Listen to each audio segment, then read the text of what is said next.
chapter 4. Again the Israelites did evil in the eyes of the Lord, now that Ehud was dead. So the Lord sold them into the hands of Jabin king of Canaan, who reigned in Hazor.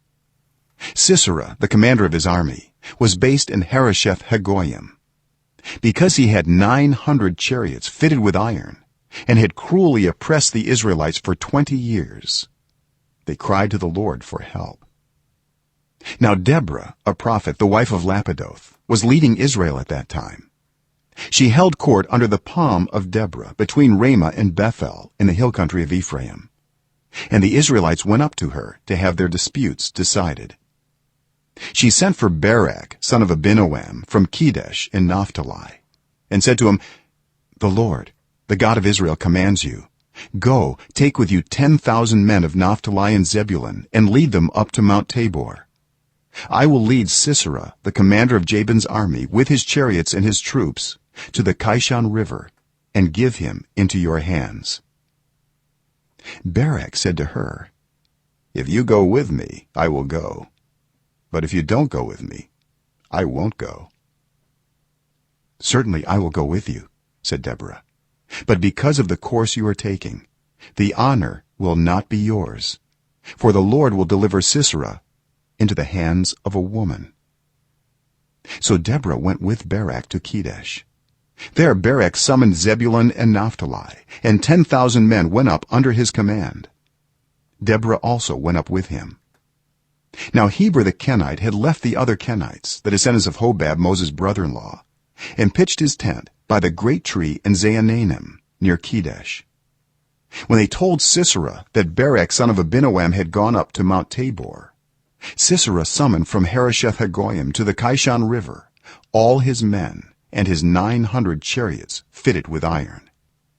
Then Deborah said to Barak, "Go, this is the day the Lord has given Sisera into your hands. Has not the Lord gone ahead of you?" So Barak went down Mount Tabor with 10,000 men following him.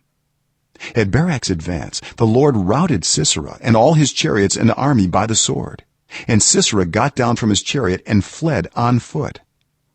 Barak pursued the chariots and army as far as Harosheth Hagoyim, and all Sisera's troops fell by the sword. Not a man was left.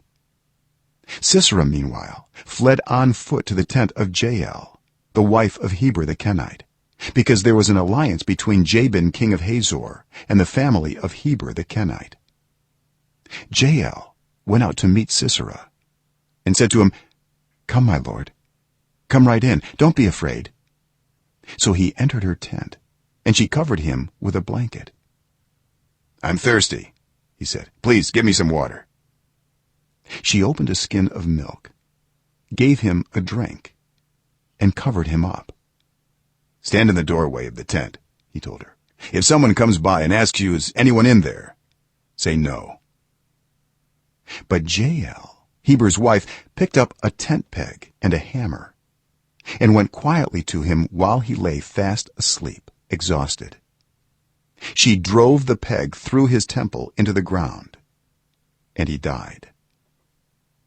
Just then Barak came by in pursuit of Sisera, and Jael went out to meet him. "Come," she said, "I will show you the man you're looking for." So he went in with her, and there lay Sisera with a tent peg through his temple, dead. On that day God subdued Jabin king of Canaan before the Israelites, and the hand of the Israelites pressed harder and harder against Jabin king of Canaan until they destroyed him.